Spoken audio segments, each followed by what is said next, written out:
Hello friends, today wonderful video healthy బ్రేక్ఫాస్ట్లోకి healthy అయిన 3 రకాల చట్నీలండి పచ్చి కొబ్బరితోటి. చూసేయండి, మీరు కూడా ట్రై చేయండి. ఓకేనండి. అమ్మమ్మ ఉషోదయం విని నవోదయం ఛానల్ని సబ్స్క్రైబ్ చేసుకోండి. అలాగే ఈ వీడియో నచ్చితే లైక్ చేయండి, బెల్ ఐకాన్ని ప్రెస్ చేయండి, ఆల్ నోటిఫికేషన్స్ వస్తాయి. This is Uma. Heartly welcome to all and thank you for watching my channel. ఓకేనండి. ఫస్ట్గా పచ్చి కొబ్బరి, అలాగే పెద్దుల్లిపాయ, పండుమిర్చి, చింతపండు, సాల్ట్, వీటితోటి మనం చట్నీ చేసేద్దాం. రెడ్ చట్నీ, కొబ్బరితోటి రెడ్ చట్నీ.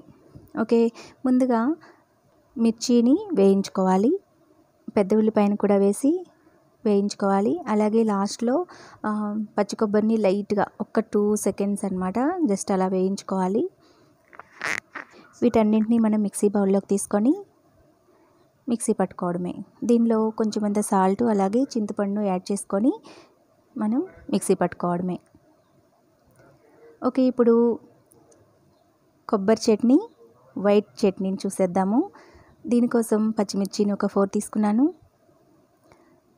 అలాగే పచ్చి కొబ్బరి ఒక 1/2 కప్పు, అలాగే ఒక 2-3 టేబుల్ స్పూన్స్ శనగపప్పు, కొంచెం సాల్ట్, అలాగే వాటర్. మీకు నచ్చితే నిమ్మకాయను పిండుకోవచ్చు, లేదంటే అవాయిడ్ చేయొచ్చు, అది మీ ఇష్టం. ఇప్పుడు దీన్ని కూడా మిక్సీ పట్టుకొని మనం పోపు పెట్టేసుకుందాం. ఓకేనండి. ముందుగా అయితే మనకి రెడ్ చట్నీ అలాగే వైట్ చట్నీ అయితే రెడీ అయిపోయాయి. చూడండి, పోపు పెట్టుకొని రెడీ చేసుకున్న చట్నీస్ మనం ఈ విధంగా సర్వ్ చేసేసుకోవడమే. ఓకే, ఇప్పుడైతే మనము గ్రీన్ చట్నీకి ప్రిపేర్ చేద్దాము. చూడండి, గ్రీన్ చట్నీ కోసం పచ్చిమిర్చిని వేయించుకోవాలి, అలాగే కొత్తిమీరని కూడా లైట్గా కొంచెం ఆకులు అనేవి కొంచెం మెత్తబడేంత వరకు వేయించుకోవాలి. ఒక 2 సెకండ్స్ చాలండి. ఈ విధంగా మనం వేయించుకున్న తర్వాత లైట్గా లిటిల్ డ్రాప్ ఆయిల్ వేసుకొని వేయించుకోవాలి. ఆ తర్వాత పచ్చి కొబ్బరిని యాడ్ చేసుకుంటున్నాము, ఒక 1/2 కప్పు పచ్చి కొబ్బరి. ఓకే, ఇప్పుడు కొంచెం చింతపండుని యాడ్ చేసాము, పించ్ ఆఫ్ పసుపుని యాడ్ చేసాము, అలాగే సాల్ట్ని యాడ్ చేస్తున్నాము. ఓకే, దీనిలోకి మరొక ఇంగ్రీడియంట్ చిన్నులపైన కూడా యాడ్ చేస్తున్నాము. కొంచెం లైట్గా అలా వేయించుకున్న తర్వాత వీటిని కూడా మనం మిక్సీ పట్టుకొని పోపు పెట్టుకుంటే రెడీ అయిపోతుంది. కొంచెం వాటర్ యాడ్ చేసుకొని మిక్సీ పట్టుకోవాలి.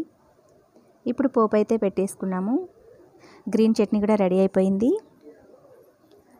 కొబ్బరితోటి రెడ్ చట్నీ, గ్రీన్ చట్నీ, అలాగే వైట్ చట్నీ, 3 చట్నీలు రెడీ అయిపోయాయి. చాలా హెల్తీగా, అలాగే చాలా చాలా టేస్టీగా మీ బ్రేక్ఫాస్ట్ని ఎంతో ఆనందంగా ఫినిష్ చేయండి ఈ చట్నీస్ తోటి. రోజుకో రకం చేసుకోండి, లేదంటే కొబ్బరి ఉంటే అది కొంచెం అన్నీ చేసుకొని ఎంజాయ్ చేయండి. చూడండి, ఈ విధంగా మనం సర్వ్ చేసేసుకున్నాము. ఓకేనండి. ఇడ్లీలోకైనా బాగుంటుంది, అలాగే దోశలోకి బాగుంటుంది. ఓకే, మన చట్నీస్ అయితే రెడీ అయిపోయాయండి. ఈ వీడియో కనుక మీకు నచ్చితే తప్పకుండా లైక్ చేయండి, అలాగే మీ ఫ్రెండ్స్ అందరికీ షేర్ చేయండి. మరిన్ని వీడియోస్ కోసం అమ్మమ్మ ఉషోదయం విని నవోదయం ఛానల్ని సబ్స్క్రైబ్ చేసుకోండి. కామెంట్ తప్పకుండా పెట్టండి ప్లీజ్ అండి. సబ్స్క్రైబ్ చేసుకున్న ప్రతి ఒక్కరూ లైక్ చేయడానికి ప్రయత్నించండి, అలాగే కామెంట్ చేయడానికి కూడా ప్రయత్నించండి. ప్లీజ్ మరొకసారి చెప్తున్నాను, నా ఛానల్ని చూస్తున్న వారు ప్రతి ఒక్కరు, ఒక్క సబ్స్క్రైబ్ చేసుకున్న వారు మాత్రమే కాదు, చూస్తున్న ప్రతి ఒక్కరు కూడాను లైక్ చేయడానికి ప్రయత్నించండి. మీకు నచ్చితేనే లైక్ చేయండి, అలాగే కామెంట్ చేయడానికి కూడా ప్రయత్నించండి. Okay, all is well. పాజిటివ్గా ఆలోచించండి, పాజిటివ్ రిజల్ట్ ఉంటుంది. Okay, bye.